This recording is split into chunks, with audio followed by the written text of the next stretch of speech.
Uh, Praise. You ready, Aki?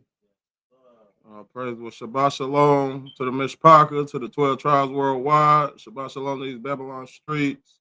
We're going to jump right into it. Sorry about the delay. We're going to jump into these current events that Aki got lined up for us. What's the first one up?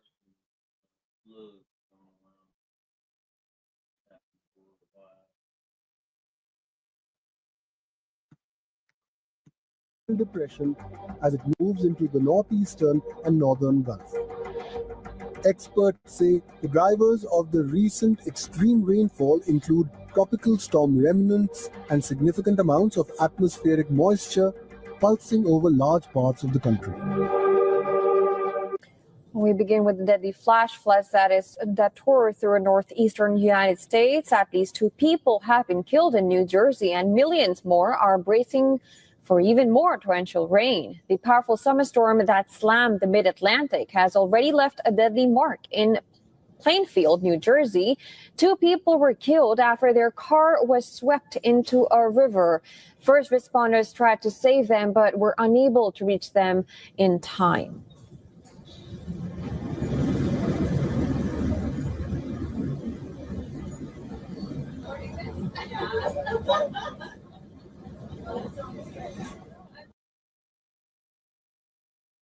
Do you have a car? Do you have a clean driving record? Did you know that you could pay as low as $39 a month in car insurance? How?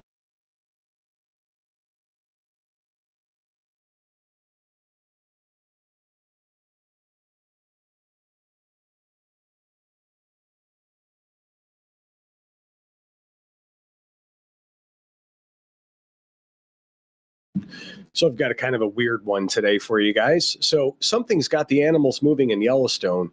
Herds of bison on the road, bears heading out of the forest, and the internet, it's losing its mind. Viral videos recently have shown wildlife seemingly fleeing the park, and now people are asking, is a super volcano waking up? And that's not even the worst part. The footage looks real, it's dramatic, and it's sparking serious fears across social media. But is there any truth to it?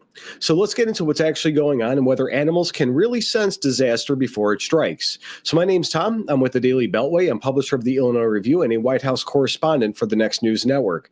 So let's talk about what's happening in Yellowstone National Park and the recent viral videos fueling a brand new wave of eruption panic. Let's go ahead and check out the video. Should be fun. Let's go ahead and get to it. I know there's a whole bunch of smaller people out there making videos about this, and this is one of the clips I found on X. I don't know the original creator, so let's check it out. Did you guys see that all of the animals are leaving Yellowstone National Park? They're all making their way, leaving Yellowstone National Park. I keep telling you guys, the earth is groaning, the earth is showing signs. Everything is shifting in the atmosphere, the sky. So online, there's a lot of videos showing bison leaving, elk leaving. The roads are filled with bears and grizzly bears. Everything's, I guess, evacuating out of there. We're going to get a little bit more into it. I think she gets into a religious aspect here. Everyone can feel it. Jesus is returning soon. Yeah. The earth is showing signs. It is making it known in the water, in the sky, in the parks, in the animals. Nature is crying out. Nature is showing us that something is happening. So we had another tweet for Marjorie Bishop off of X. She said, animals are leaving Yellowstone Park in drove. Videos and pictures capture grizzly bears, mountain lions, elk, bison, cougars, birds, etc., leaving their natural habitat and hightailing it out of Yellowstone. Experts don't know why. It says something big is about to happen. And if you guys go on X, you look up Yellowstone evacuations, you'll see all of the animals running out and a lot of speculation. So that clip and others like it are raking up millions of views. Bison's trotting in formation.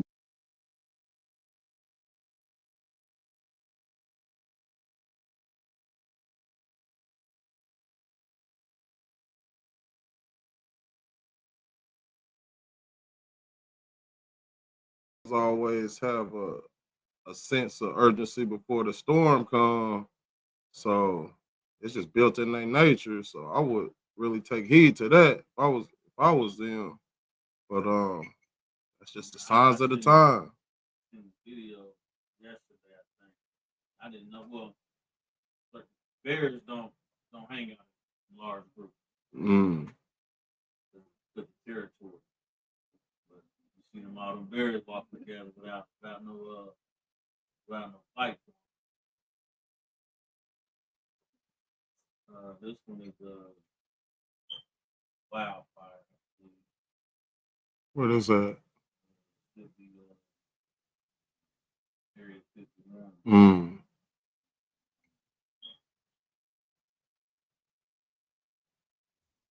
And fire colliding in Area 51, which is a highly classified United States Air Force facility located in Nevada.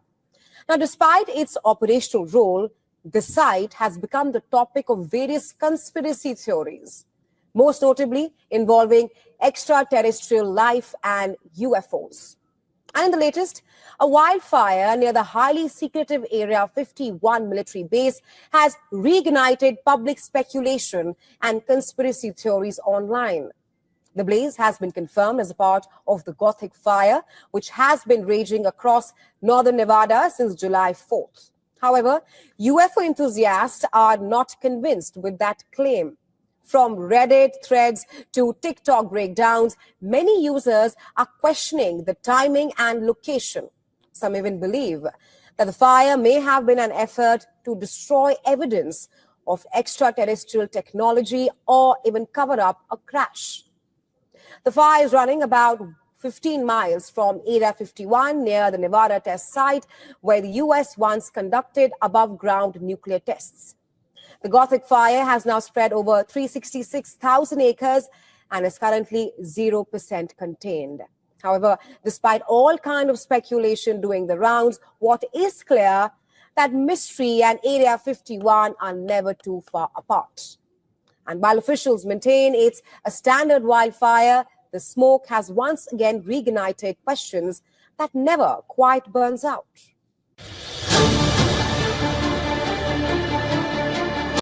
All right.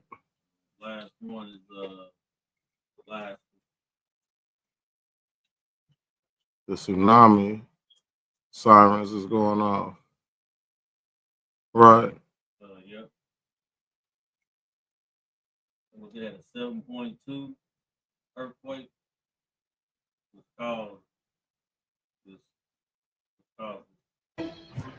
To that breaking news right now, the National Weather Service now has a tsunami warning in place in parts of Alaska right now. We know that a 7.2 magnitude earthquake hit near an island on the peninsula. You've got people in certain zones being told to either evacuate or move to higher ground. I want to bring in our NBC News meteorologist, Chase Kane, who is joining us now. I know this is all coming in literally the last couple of minutes here. What's going on? How serious is this? Well, Hallie, we're trying to get a handle on that. This is a pretty sparsely populated area of Alaska. It's along the Alaskan Peninsula, but a 7.2 earthquake is a very strong quake, even though it was pretty deep, about 22 miles down. Now, there is a tsunami confirmed, according to the National Weather Service. You're seeing an image there from our affiliate in Anchorage showing where this is off the Alaskan Peninsula. This is basically just west of Anchorage. Now, Anchorage, the closest major city, is not affected at this time. But again, the National Weather Service in the area is saying that a tsunami has been confirmed, which is why they have issued a tsunami warning, Hallie. So that could be hitting shore right now. So they are urging people in the area to get to higher ground immediately if they have not already. Our affiliate in Anchorage is reporting that lots of, of course, those phone alerts are going off telling people that they need to get to higher ground. This is a very serious situation, but we're still trying to figure out exactly how much damage, exactly how big this tsunami might be, Hallie. We thank you for watching, and remember, stay updated on breaking news and top stories. All right, man. It's going down in the world, ain't it? It's going down all over the world. So I know we done read this script plenty of times, and some folks may feel like they done heard it enough. But I'm gonna jump over here right quick in Matthew 24. And we're just gonna hit a few verses. Matthew 24 at verse 4. You ready? It say, and Yahushua will answer and said unto them, take heed that no man deceive you, for many shall come in my name, saying, I am Mashiach. They have it rendered Christ. We know in the Hebrew it would be Mashiach, and shall deceive many. And ye shall hear of wars and rumors of wars. See that ye be not troubled. So that's one part we got to really reflect on, is that we don't be troubled, because everything come out this man's mouth is a commandment. So we should not be troubled. If you're sitting here fear mongering or living under fear, you're not adhering to the Mashiach. It says, for all these things must come to pass, but the end is not yet. So the end's not yet, but it's all gonna happen. It says, for nation shall rise against nation, and kingdom against kingdom, and there shall be famines and pestilences and earthquakes in diverse places. And we're definitely witnessing that. Then, and the purpose of all these things happening is all these are the beginning of sorrows, or the birth pains, because what's going to take place is it's going to get so crucial out here. It's going to get so uncomfortable, especially for the children of Yasharal, that it's actually going to birth the Mashiach back into this realm. So that's what we call the birth pains, or beginning of sorrow. So we're going to go through Jacob's trouble. It's going to be like contractions before a birth happened. And then here come the Mashiach. But until then, we got to be able to be diligent and hold it down. Right. So until then, we have to be able to be steadfast and not fall away from this truth and fall away from sound doctrine. So, you know, at this current time that we in, it's a whole lot of different thought processes. It's a whole lot of different doctrines. It's a whole lot of different just viewpoints on what people think and what people are telling you to go forward with your life, like, you know, in or outside of the book, right? In or outside of the book. But we want to stick with in the book. So in the book and in the faith, in this walk, how are you going to know if you're on the right path? How are you going to know that this is the truth? You know, how are you not going to fall away? And I know folks, I'm going to go ahead and speak on it. You know, a lot of folks look up to these camps, and a lot of people on this YouTube because they got a lot of recognition. But, you know, it's just false doctrine. It's just a lot of folks ain't living nothing. You got folks, you know, that got big assemblies, right? And they blaspheme the name of Yahuwah. So how are you in the truth? You know, you got a form of the truth, right? It looked like you in the truth because you holding the book up.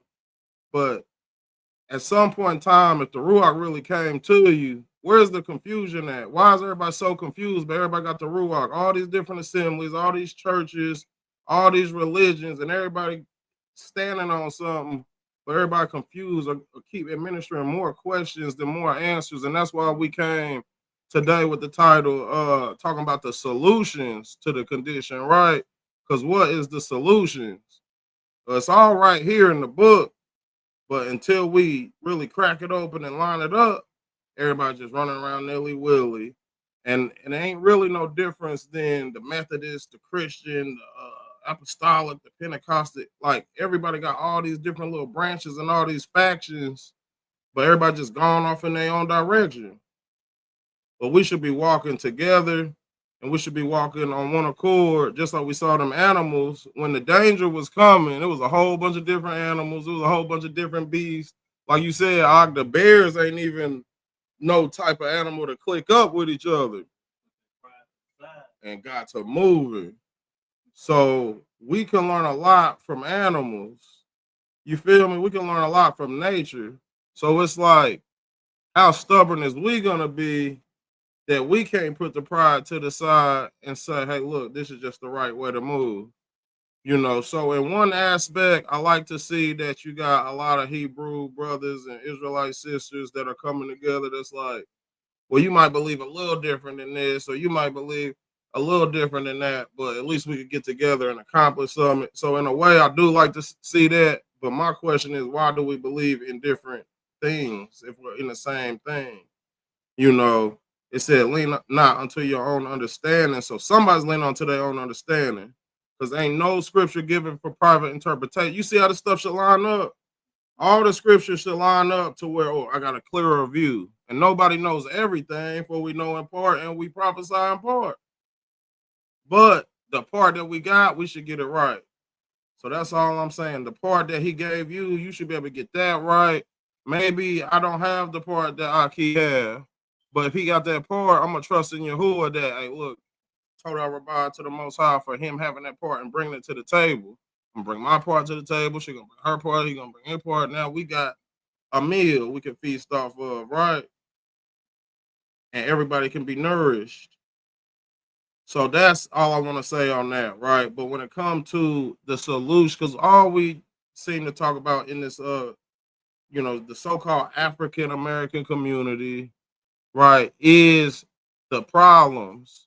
So I was watching the news the other day, and it was some kind of summit or something for all the leaders and all the activists and all the leaders in the city to get together in the city. So here's the leaders that are supposed to have, the guidance and the leadership to the problems. But we're gonna have all the leaders get together at this platform, and then what are they gonna do? What are they gonna discuss? They're gonna discuss the problem. So when is we gonna get to the solutions? Because we got all these activists out here, all these marches. We done been on Million Man marches. We done done all this. But at the end of the day, we still got the same problems in the community. The main problem here is the murder rate, is the violence. I'm getting phone calls from the school like, oh, it was an unfortunate year and with all these disparities in the community. Well, like, what's the solution? And, it starts at the head. It starts at the head because, like, a book bag giveaway, an outreach basketball game, like them is all starters. That's cool. That's somewhere to start, right? The little get-togethers with the leaders in the community. That's a starter. But what's the real solution? So we got a couple of scripts to hit. Did I send that? You got your phone on you? I said, okay, let's look at 1 Peter 2. Let's look at 1 Peter. I want to say chapter 2. 1 Peter. All right, so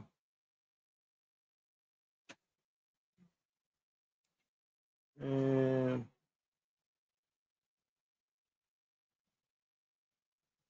let's see.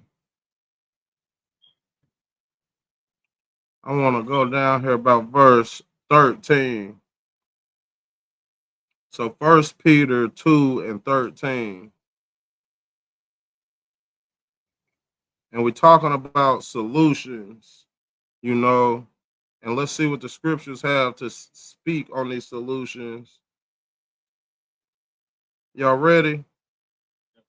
1 Peter chapter 2 at verse 13. It say, and I'm coming out the KJV, it say, submit yourselves to every ordinance of man for Yahuwah's sake, whether it be the king as supreme, or unto governors as unto them that are sent by him for the punishment of evildoers and for the praise of them that do well. All right, so it's in the subtitle of this right here, say honor authority.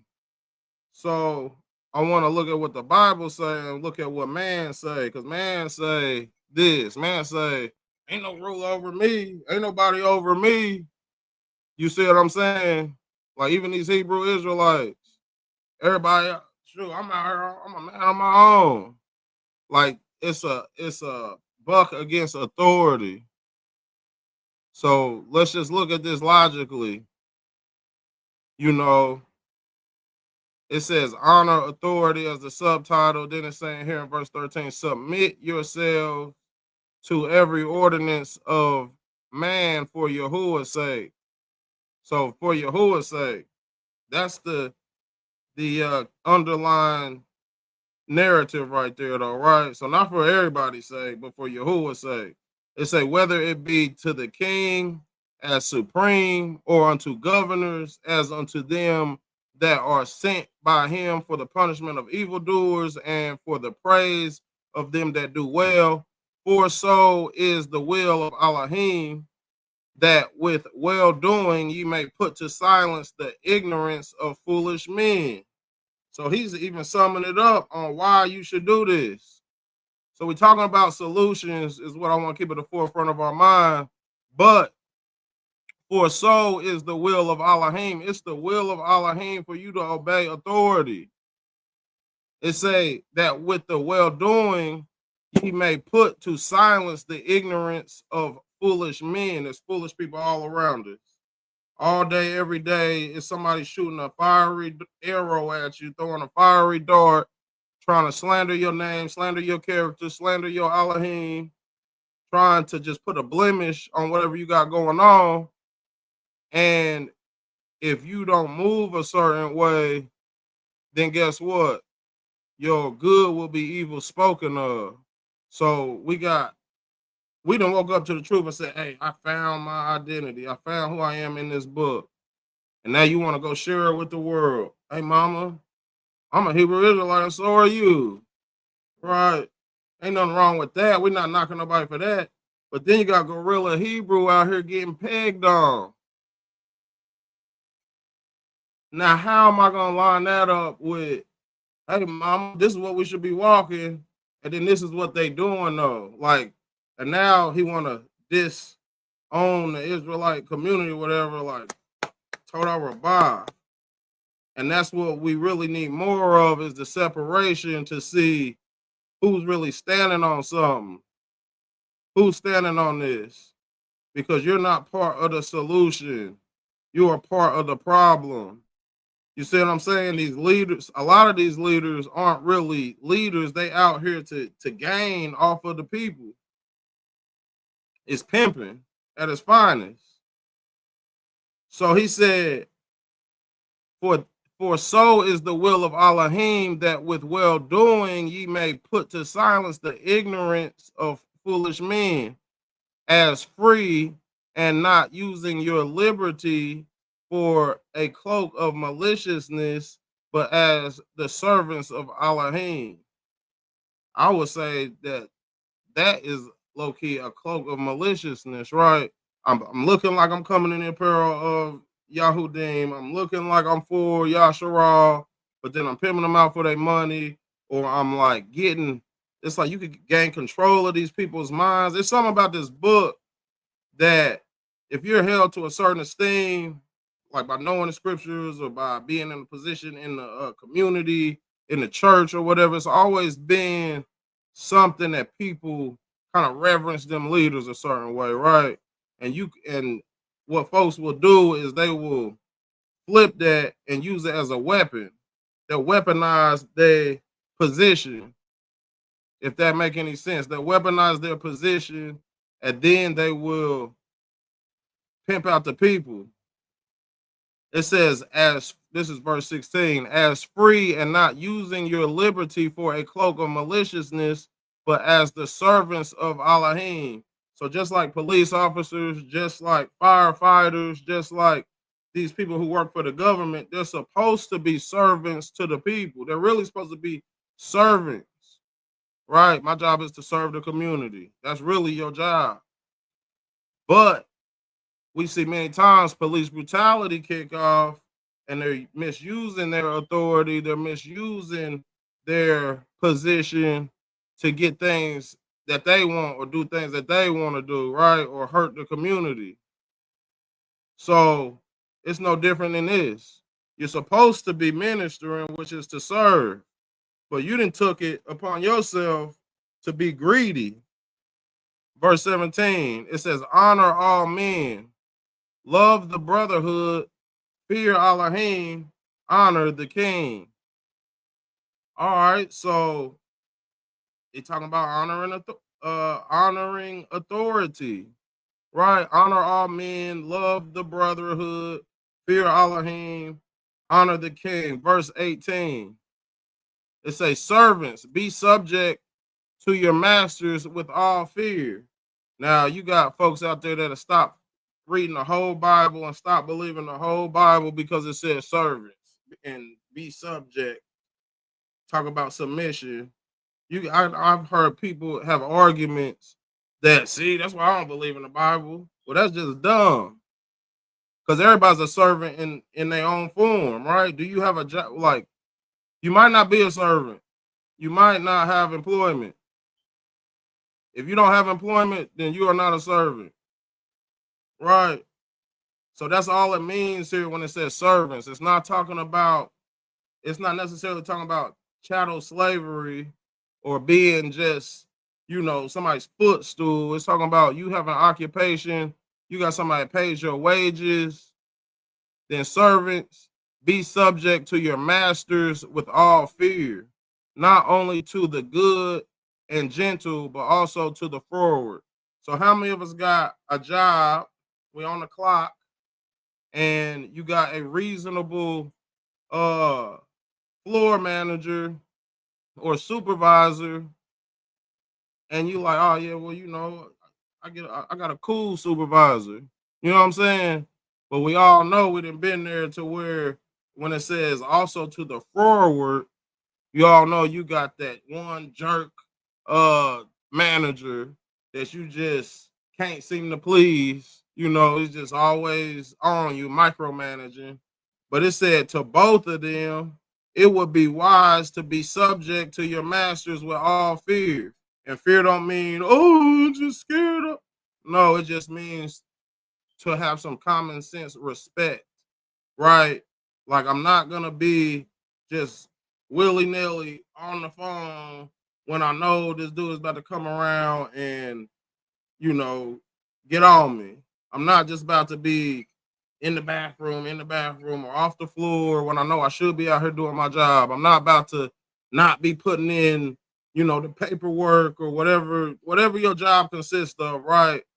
You're just be on your job. At verse 19, it says, for this is thankworthy if a man for conscience towards Elohim endure grief, suffering wrongfully. So even if you got one of them situations where it's like, man, you're micromanaging, you're doing a little too much, I'm doing the best I can, sometimes you got to go through that, right? You might be looking for another job or looking for another occupation at the same time, but while you're in the middle of this, just endure, keep exhibiting them fruits of the spirits, and that's how you magnify Yahuwah in the midst. And it might not last forever, right? I've had situations where I had, like, my team lead, he was racist, he was sexist, he was just a very belittling person. But, I endured. It was times where I said, this is gonna be my last day. You did, because this dude got me messed up. But I endured, and then the Most High moved him out the way. So sometimes it don't last forever. But for you to buck against the system all the time and be rocking fringes or ZZs or having a certain title on you and just acting like, see, you think coming into the truth means being rebellious. But coming into the truth really means becoming more submissive. Is that making sense? It say in verse 20, for what glory is it if when ye be buffeted for your faults, ye shall take it patiently? But if when ye do well and suffer for it, ye take it patiently, this is acceptable with Elohim. So, the Most High is looking at the condition of your heart, and he's looking at how you moving. And, a lot of folks be complaining about minute things, little minor things that really, you might be really going through something. You ain't told nobody, so you hear their problem. You like, that's what you worried about? I wish I had your problem to complain about. So it's better not to complain and just do what you're supposed to be doing and let the Most High deal with your structure of your life than sitting up here always opening your mouth, complaining, not being grateful, always looking for something else. Like these people, a lot of these folks, you didn't found the truth, came into the knowledge of who you is in the scripture, and that's not even enough for you now. You don't even want to be an Israelite no more.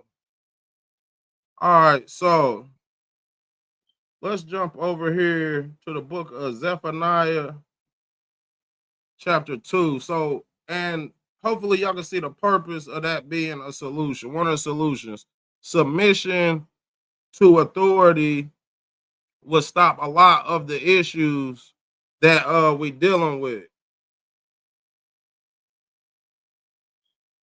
Hold on real quick. I know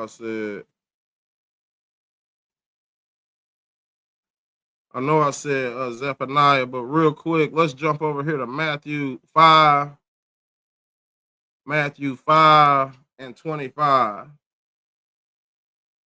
Matthew 5 and 25. Matthew Yahoo, chapter 5, 25. Khan, if you're ready.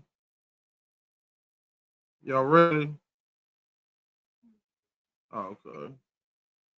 So, like, you know, the mindset has to change because, like, growing up, like, I'll be in school, like, man, this dude's just a knucklehead in the class, or she just really don't care. You know what I'm saying? And then, like, we see that and we be like,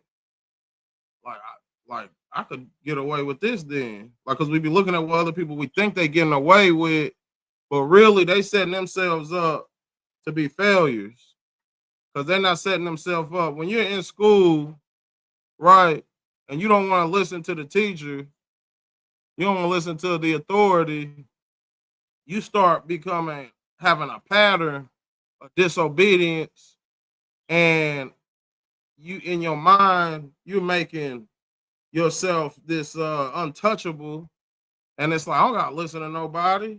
And then it's hard to break that mindset. So now you're in the real world, and now you need to listen for your money is on the line, and you just can't break that cycle. You can't. Many of these people that you know is rooted in them. They didn't have no home training, and if they did, they bucked against that. You see how it just keep trickling on. Now you out here in the world being a straight savage, and that's what we're surrounded with, a bunch of savages that don't want to listen to nobody because they think they got all the answers. They think that they above something, and they think they deserve something, and don't nobody deserve hardly nothing. Don't nobody deserve hardly nothing but death from being born into wickedness and sin, and they don't even deserve the chance to repent, but the Most High has given us the chance to repent, but we don't even want to adhere to that. This is Matthew 5 and 25. It say, agree with thine adversary quickly whilst thou art in the way with him. Okay, so he's giving you a solution to conflict. It said, agree quickly with thy adversary whilst thou art in the way with him, lest at any time the adversary deliver thee to the judge, and the judge deliver thee to the officer, and thou be cast into prison. Right? Or let's bring it to modern day. Agree with that officer who pulled you over for that traffic stop rather than trying to buck against them, and then you get shot dead in the middle of your car. Like, see, you can relate to that one because that could happen. That could happen tonight. When they approach that vehicle, they got their pistol on their hip. They hand on their hip. So, you know, you got to really look and say, like, you know, okay, I'm bucking against the floor manager. You know, this is who cuts my check. Does that make sense? Like, we're talking about solutions to the problems, but the problem is pride. The problem is the pride condition. But if we say we follow Mashiach, he telling you, hey, man, look, let them think what they're going to think. You just get out that situation right quick so you could keep pushing and keep doing the work so you can keep being prosperous. It says, verily I say unto thee, thou shalt by no means come out thence till thou hast paid the uttermost farthing. So until you pay the complete price, right? So now we could jump over here to Zephaniah, I believe 2, 2 and 1.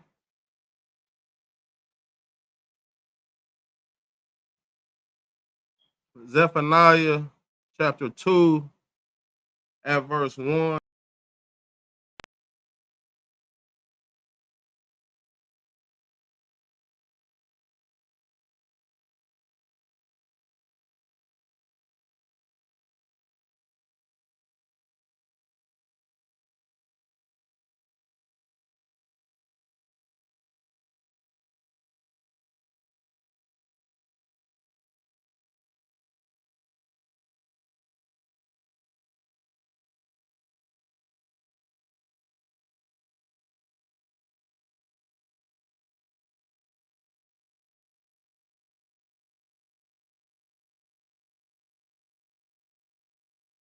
Look at the Asian nation, or look at, whoever. They probably want to marry Caucasian. Like if it's an immigrant come in, they look at like Caucasian as the top of the barrel. Oh, praise it. So we're not desired, for it says black folk, black, probably men and women, is the least desired to be married. Right, that's just the statistics. But he told us to gather yourselves together, yea, gather together, O nation, not desired. But we got a problem with gathering because everybody got their own mindset. But does that trump what he told us to do? He said, gather yourselves together. So let's do that. Let's gather together. And he then gave us the commandments on when, right? On when to the specific requirements are, but you could gather together every day. They did it in Berea. You could gather together every day. But what this gathering does, it's not just to sit down and read the Bible. It's not just to sit down and give praise. There's nothing wrong with that. We encourage that, but it's also to exchange the resources. It's also to exchange the resources in the community. We a community. So how you gonna bump shoulders with the person who's got that position for you or got that knowledge so you could get your LLCs off the ground or whatever endeavors you into? How you gonna do that if you don't gather together? How is the dollar gonna circulate within the community if you don't gather together? So he said gather together. So it's all a military strategic plan that the Most High have for us, because it says Yahuwah is a man of war. So if he's a man of war, then he have a militant way of thinking. Every Shabbat, you're going to get together and talk about your successes and your failures. And on them failures, we're going to say, hey, how can we eliminate ourselves from falling like that again, right? Maybe I wasn't all the way prepped up for this Shabbat, right? How can I overcome that next week? You did. So the gathering is very important. We see it over and over and over again in the scriptures where we should gather. Let's jump down here to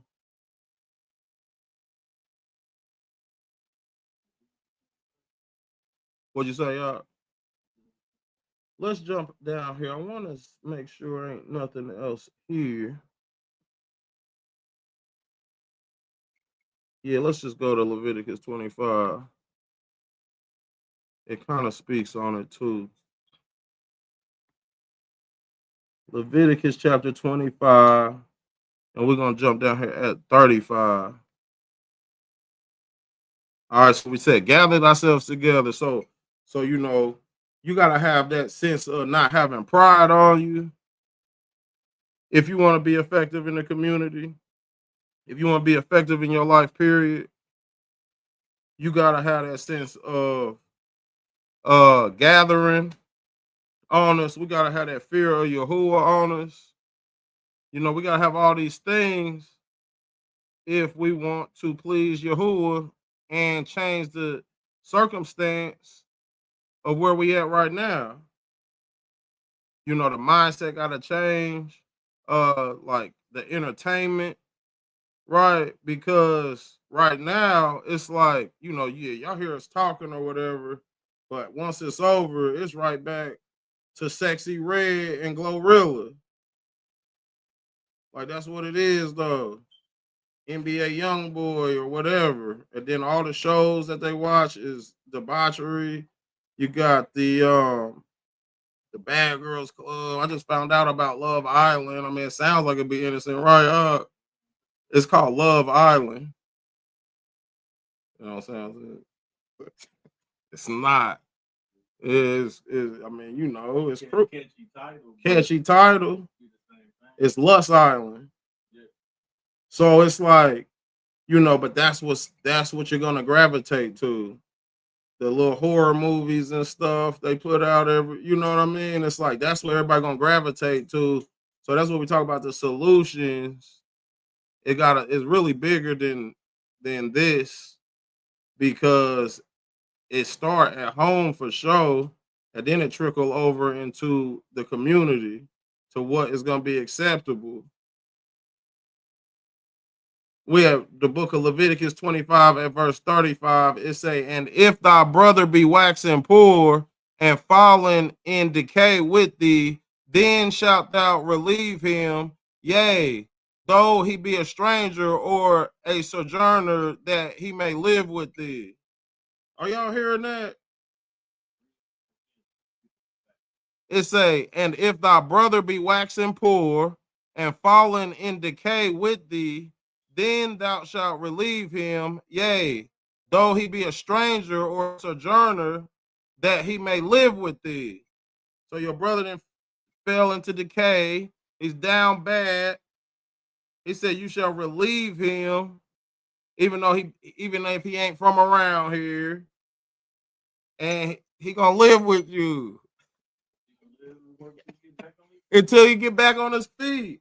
Now, to us in the modern time day of lace up your own bootstraps, that sounds crazy, but this is what the scripts say. You see what I'm saying? So everybody is living these scripts out. Supposedly, we shouldn't have these brothers out here. What's it called when you wandering from place a vagabond? We shouldn't have no vagabonds amongst Yasharal. Okay, we should be able to, if you really is an honest person, yeah, you can't let everybody in your house now. And maybe living with thee is the community coming together and getting this brother on his feet. But it may be somebody really coming into your home. Like, are you ready for that though? You see what I'm saying? So we talk about solutions to the problems, but we can't even help another brother or another sister get on their feet. And then we busy nitpicking. Well, they should have did this. They never would have been in that position. Well, they in that position. You've been in a position before. You just never fell that low. All praises to the Most High. But many people are in a position to help each other and to keep it 100. Nobody should be in no debt and nobody should be homeless in Yasharal because we got enough money tied up in this hair industry to start our own nation. You see what I'm saying? So if that dollar was circulating amongst us, we would be good. And if it's drug abuse or alcoholism, it's enough money flowing through this thing that we can have our own health center set up, that we can deal with our people how we know we need to deal with them. But the solution to the condition is to really do what the scriptures say, and he may live with thee. It says, take thou no usury of him or increase. Okay, so just because you help somebody get on their feet, I gave you that little loan. I'm not about to tax you on it. I just need back. If it's a you pay me back thing, I just need back what I gave you. I'm not putting no extra on it. Now to them heathens, they don't say that. It say, but fear thy Elohim, that thy brother may live with thee. Okay? Thou shalt not give him thy money upon usury, nor lend him thy victuals for increase. So you don't see, because look what you could do. Look what you could do. You could say, dang, brother down bad. Look, I bet if I go ahead and entice him with this little money, get on his feet, I could get him under my wing to where he ain't never gonna get from under me. He gonna always have to work and keep paying me back. It shouldn't be no interest. So it's just, hey, look, this is what you need. I just need that back. That's it. Yeah.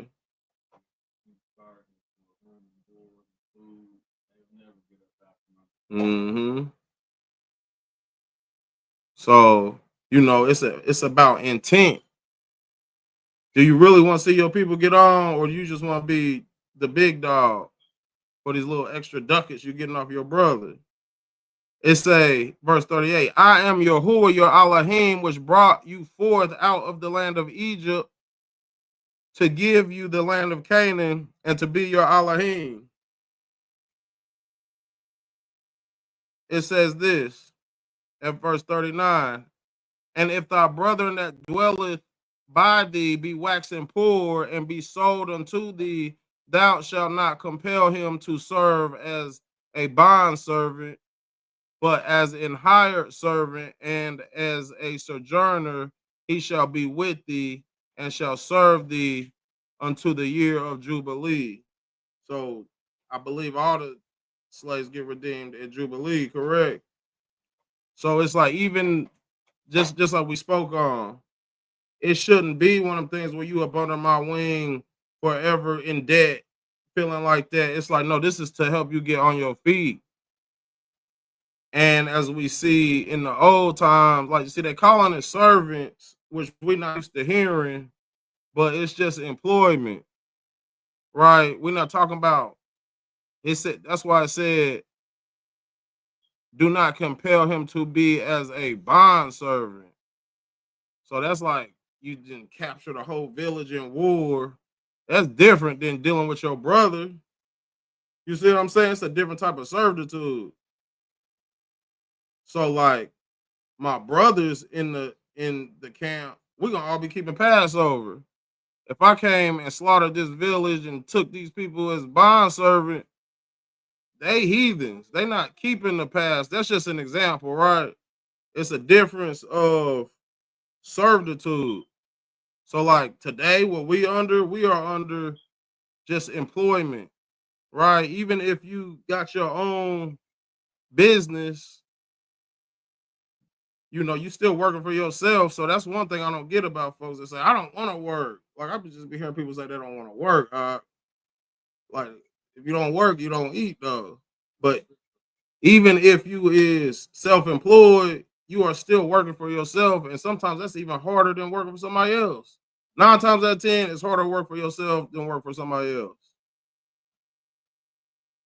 You came into your place of employment and just got to it. They had to build it up. You know what I'm saying? They had to get the regulations and everything in order before they could. So just don't be ready to jump out there too quicker than you're ready for. Don't think everything is just sweet, because it's not always sweet like that. So really, just make sure that we have the right heart condition on us when it comes to our people, because an instance like somebody trying to get to work, right? And I had to kind of check myself to keep it 100. Somebody was trying to get to work. It was not a very close location, right? It was not a favorable time to take this person. But what can I say? Your brother or your sister is trying to get to work to keep their situation going. They're trying to do something positive. And then we say, oh, no, I ain't got time to take that. Why they work all the way out there? Why da? And you got all these questions, but at the end of the day, hey, look, this is what I need to keep me on the right track, right? And sometimes the lot just falls on you. Sometimes the lot just falls on you, and that's why it's called charity. So we got to really look at this thing called charity, because, people will sit there and say, man, you just doing too much. You doing too much. Like, that's too much help for somebody else you're helping people too much, right? It's called charity. You're not expecting anything back from that, but that lot could fall on you like, dang, and that's gonna hit you in your heart like, am I able to do it? We're talking about, are you able to do it for the next person? Some folks just can't get to work because somebody won't take them. And they say, oh, well, you can get on the bus line. Well, if they haven't been working, they might not have money for the bus line. As a community, can we get them a year-round bus ticket? You know, it's certain things that just could be solved, right? So sometimes the lot may fall on you, and I think you just got to check your heart, make sure your heart condition is correct, and say, dang, I'm able to do it. So, you know, I'm going to do it. And that don't mean you're going to be the one doing it all the time. That don't mean it may be a one-time thing. It may be a few times thing. But if you're able to do it, then that's your lot. That lot just fell on you. And as a community, we see somebody struggling. It shouldn't be on this one person to help them get on their feet if it's possible. You know, everybody pitching in can lighten the load a whole lot.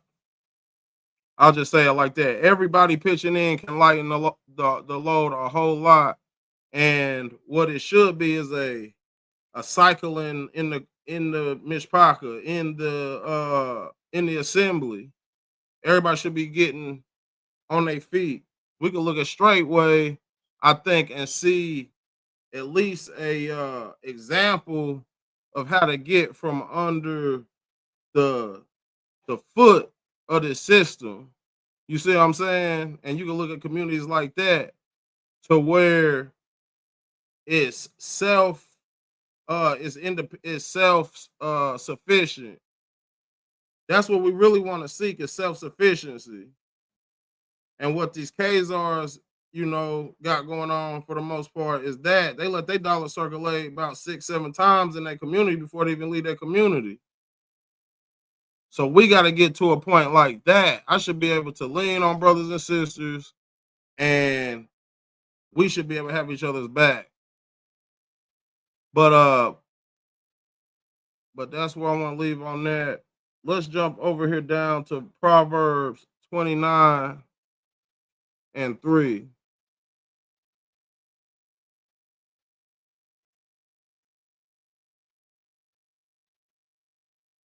All right. Let's look. Let's start at 1. Let's start at 1.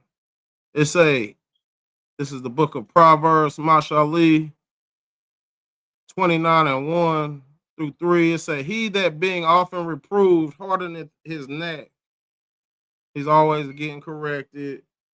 You know, every time you look up, somebody got to tell him to get right. It said he hardeneth his neck. It says, shall suddenly be destroyed.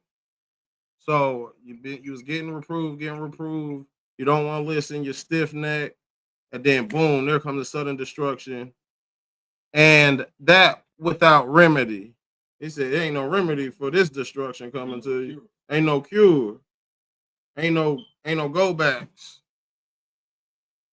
No continue, no start over. It's game over. At verse 2, it say, when the righteous are in authority, the people rejoice. But when the wicked beareth rule, the people mourn. So if you are a righteous person and you are in authority position, you know, don't get distracted by the bribes. Don't get distracted by, you know, anything really to throw you off from serving the people in a righteous way, because you're really in a good position. It says, when the righteous are in authority, the people rejoice. But when the wicked beareth rule, the people mourn. Okay, so we're gonna see at the end who's righteous and who's wicked. You know, was Obama righteous? He just came out with a statement that said the little boys and the little children need broke wrists. Did you hear it? Nah. Yeah. So Obama just was on a podcast. I guess his wife got a podcast, right? Yeah. So they get to talking about role models, and he said, "Well, these boys in this generation need softer, sensitive, basically homosexual role models." You know what I'm saying? Which is not surprising coming from him. They call him the first gay president because he's the one that really, pushed this stuff and got this out there in the forefront. But just look at what the script say. It say, but when the wicked beareth rule, the people mourn. And we know he's not in technical rulership no more, but just look at the state of this country. And when you put that in the atmosphere, that's going to permeate everywhere. Now we got all this homosexual activity out here. A man don't want to be a man. A boy don't know how to become a man. Whole lot of broke wrist activity. Just soft, just weak-minded, just pitiful. It's just really sad, and then you look at the real men who stand up, and then it's, that's toxic masculinity. Like, nah, it's just, I'm not going. I refuse to go for the okie doke. And like, I gotta get in line who want to be in the vicinity. Because if not, I'm either chucking deuce or I'm moving stuff around. And that's just how it's gonna go. But, because the politically correct, you know what I'm saying? That's why you can't speak about half this stuff at school or on your place of employment. They will get you up out of there. They'll say, oh, he's slandering somebody's race or sexuality. Like, how you have a sexual preference? That don't even make no sense. Men's is men's and women's is women's. And the two should attract. It's just that simple. But when Satan is involved, confusion has come. I don't care what you thought you felt. No, you was confused. Get your mind right. Yeah, well, you was the seed of Satan. Like, that's the hard part that folks don't wanna admit. Like, maybe you just never was of Yahuwah. It say this: whoso loveth wisdom rejoiceth his father, but he that keepeth company with harlots spendeth his substance. So as we talk about the solutions, we should be running after wisdom and cleaving to, it's saying Apocrypha and Ecclesiasticus, that when a man finds somebody with some knowledge of the Most High, he should wear on his doorstep. He should run to him on a repeatedly, trying to get that information and trying to soak that up. So it say, whoso loveth wisdom rejoiceth his father, but he that keepeth company with harlots spendeth his substance. So now you got all these brothers up there in the strip club throwing all their money out to the strip club, talking about, oh yeah, I like to pay bills. Ain't even paid your own bills. Y'all ain't even paid your own bills, but y'all out here paying the harlots bills. But my thing is this: we got it to trick off in the club, or even the nightclubs, and all this frivolous just spending. We got it to do all that, but we don't have it to help this brother or this sister get on their feet. We don't have it to help the mishpachah or the community or the churches, they call it, get on their feet.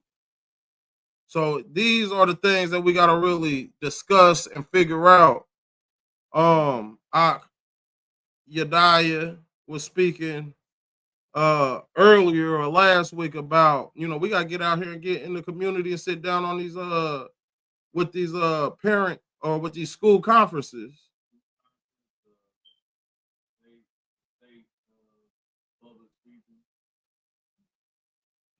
We got to get out there because, you can make a difference. You can make a difference in curriculum. You can make a difference maybe in some of the grants or loans that come into the community. So that take the presence, and it take a voice, and it take people to be on one, and that's real quick before I forget. Yeah, we want to go ahead and line them up like this. 1 Corinthians 1 and 10, because now we right back here. We kind of right back at the beginning. Okay. 1 Corinthians 1 and 10. Because now we looked at a whole bunch of solutions. We're looking at it. Hey, look, brother down bad. He needs somewhere to stay. Come stay with me till you get on your feet. It's that simple. Now that brother have to be in the right mindset of, hey, I'm not out here playing around. I'm already done enough in life to get me into this position. So now I'm locked in. You know what I'm saying? Sister need a ride out of town to work. Okay. Look, appreciate the ride. You dig? Now this next check, I'm back whipping. You see what I'm saying? We don't want to keep burdening each other, but also we got to be there to help each other get on their feet. And if the lot falls on you, it just falls on you. Maybe you sacrificed a few hours of sleep that night. Now we're in the book of 1 Corinthians 1 and 10. But if everybody had that mentality, it would work. If everybody had the same mentality of righteousness sake, it would work. Not of bummy activity. This brother want to go and ask you for 5. He want to ask her for 5. He want to ask her for 5. He want to nickel and dime everybody to death. That happens too. But for somebody to get up and say, hey, can you get me an application here? Can you give me an application? Like, it's a difference. That's all I'm saying. It's a difference between begging and bumming and applying yourself. You know what I'm saying? I just never been the type not to get up and get busy. That's just me personally. And it always threw me when I see folks that's comfortable in a condition where ain't nothing coming in and ain't no plan or no vision. Like, no, that's not. So, and some folks don't have that mindset, right? So for the ones that's the leaders in the community, like, get a plan and get a vision to the lost. But for the lost or for the one who's downtrodden, like, you got to give your 110%, not to be a burden for too long or no more or whatever. But you have to really lock in and really tap in and get on your feet. And then go on to the next one and do it. You know what I'm saying? That's how we build this community up. Now, this is book of 1 Corinthians chapter 1 at verse 10. It says, now I beseech you, brethren, by the name of our, and they got Lord, but usually in the New Testament, it will probably be, let's see, Kyrios. Is that what it's going to say? By the name of our Kyrios. G 2962. Kurios. They say Kurios. They're real pronouncing with it. But it wasn't, but all they give us is Lord. So now, just real quick, and I ain't gonna hold you, real quick though, ain't that kind of confusing for somebody coming into the truth trying to understand? Because in the Old Testament, it was Lord, but it wasn't Kurios. And in the New Testament, now you got Lord Jesus Christ. You see what I'm saying? So that's just confusing. But here in the New Testament, usually when they say Lord, it means like master. In the Hebrew, it would be Adoni or Adonai, Adon, something of that nature. In the Old Testament, we see Lord. That's what it usually represents. If you see all capital Lord, you will have the 4 Hebraic letters for the Father's name, Yahuwah. So it says, by the name of our master, Yahushua, Mashiach, because that's his name and his title. Okay. It says that ye all speak the same thing. So everybody should be speaking the same thing who's under the Mashiach. And that there be no divisions among you, but that ye be perfectly joined together in the same mind and in the same judgment. So that has to happen. So because if we start going to the county meetings, you're like, okay, this group of brothers in pulled up, they standing on business. And then here comes the topic, you know what I mean, that everybody's fighting for. No, I don't see it like that. No, I don't see it. Even amongst us, we can't even speak the same thing, get to the same outcome. So we got to get this stuff right in-house first. Everybody should be speaking the same thing. Oh, no, I think it's on this day. I think it's on that day. I think this full moon, half moon, no moon. Like, it's crazy, y'all. It's crazy to me. You know, so I know folks gonna be mad, but I really don't care. Like half these folks, punctuations will throw you off to the point where I'm like, oh yeah, you don't even know how sentences are structured. So like that's not your lane to be really teaching something to that degree, right? If that's throwing you off. So, you know, it's punctuations in the book. It's different like ways that the Hebrew language is structured that you wouldn't even know. You see what I'm saying? That it was translated like that for. So because you're not looking at the Hebrew, you're looking at the English, and it was punctuations there, or it was worded like that because it came from the Hebrew a certain way. So all I'm saying is what the book is saying. He said, you shall all speak the same thing. It says, but that ye be perfectly joined together in the same mind and in the same judgment. And judgment is not what you think about something. Judgment is how you're going to execute it. You should be executing this thing out. When the Maccabees, when it was going down with the Maccabees, that group of men said, hey, look, we're going to fight. They was joined together in that judgment. They said, we're going out here to fight. So we got to be in the same vein. We have to be in the same mindset. Hey, look, we sat down, we didn't figure this thing out, and now it's time to go do something about it. You understand? It's time to go do something about it.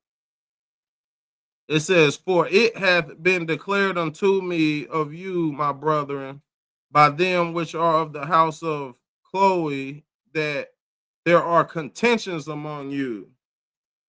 See, they was even beefing back then. Ain't nothing new under the sun. It's contentions among you. Now this I say, that every one of you saith, I am of Paul, I am of Apollos, I'm of Gorilla Hebrew, I'm of Sakari. You see what I'm saying?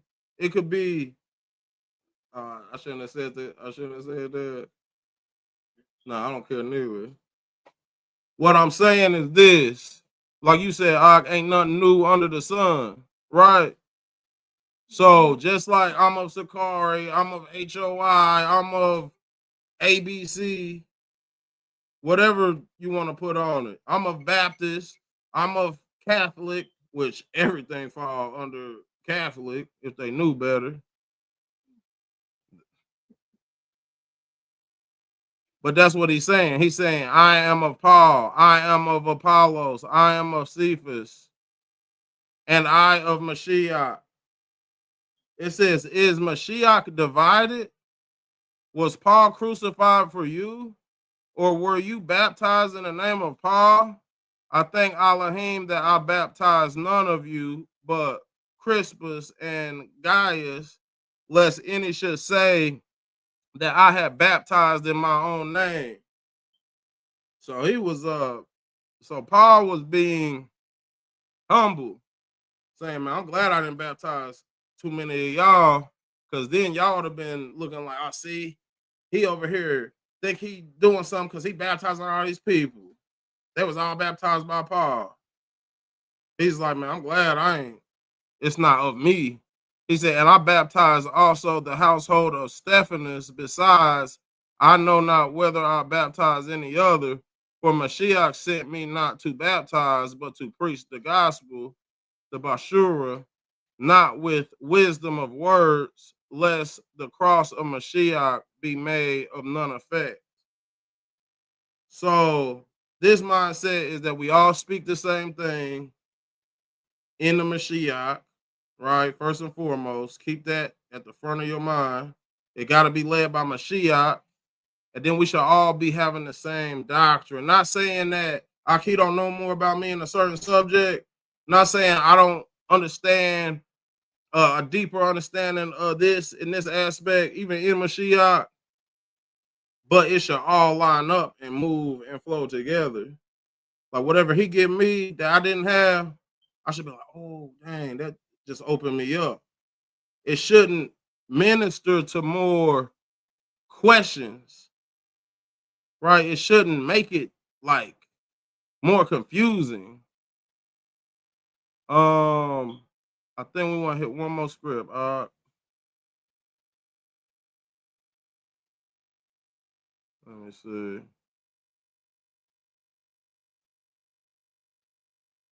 I'm in the book of First Timothy we'll just start at verse 1 real quick. This is the book of First Timothy, chapter 1, at verse 1. Mm-hmm.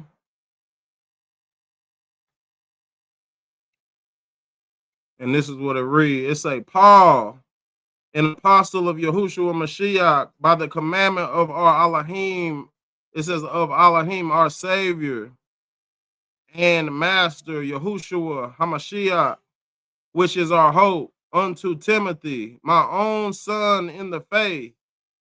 So he was like a son in the faith to him. It says grace, and he's writing this to Timothy. Grace, mercy, and shalom, peace from Elohim, our Father, and Yahushua Mashiach, our Master.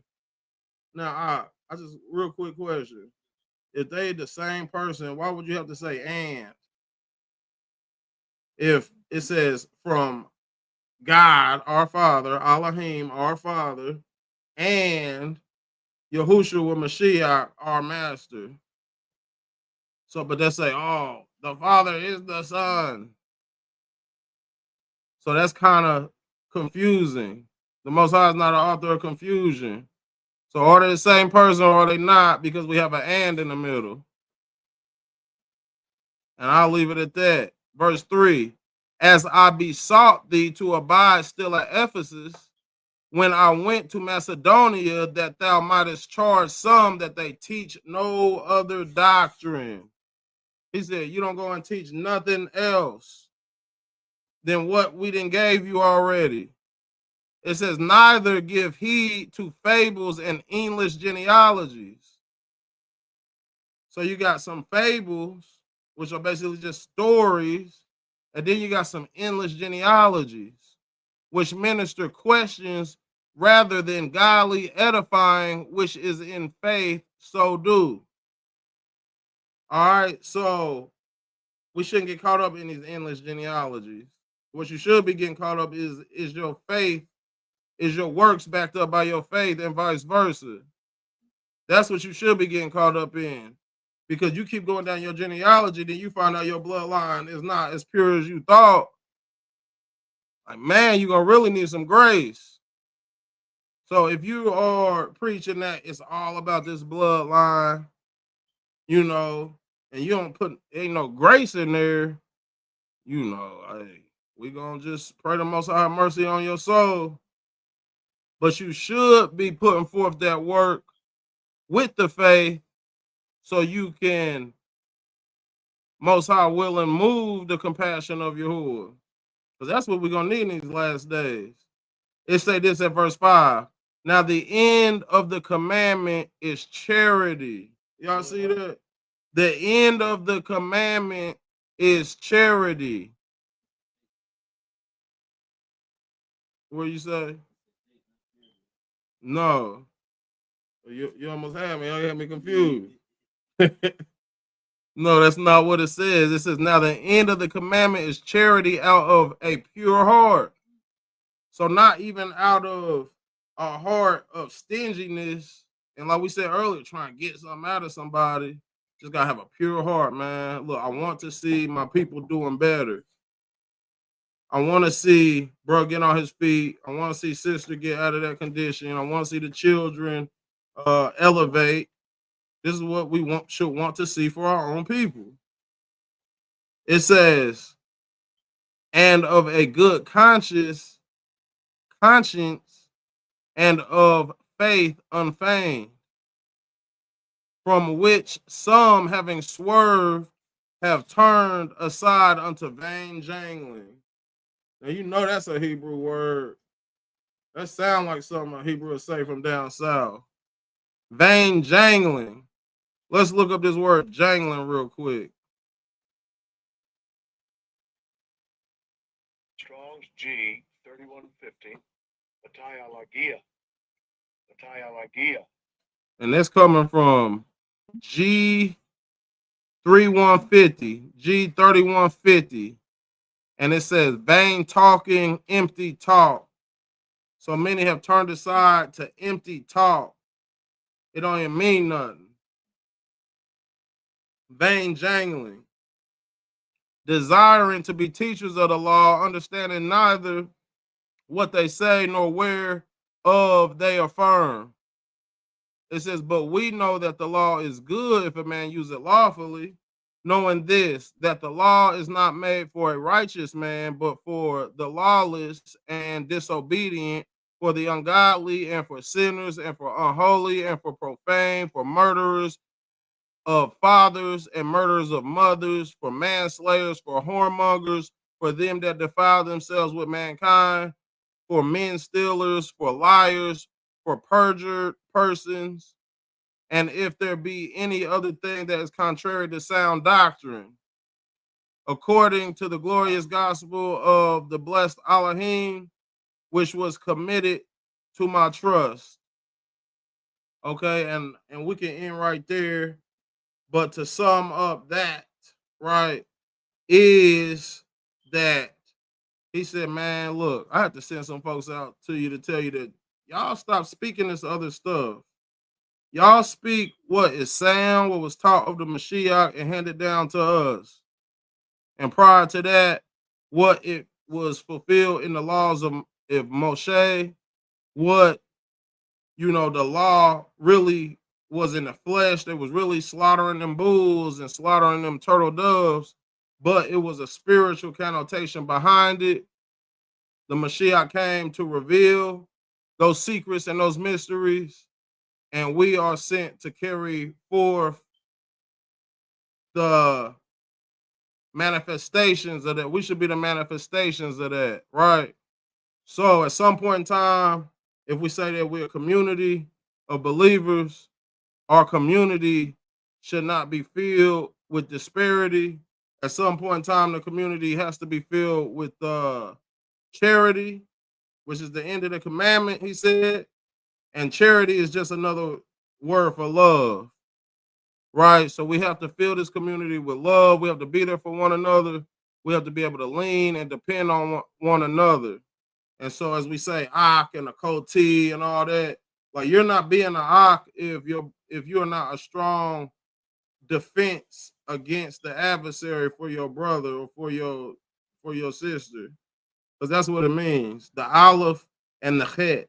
The Aleph being the ox, which is a strong, mighty one, and then the Chet being the fence, right? Or like the tent wall.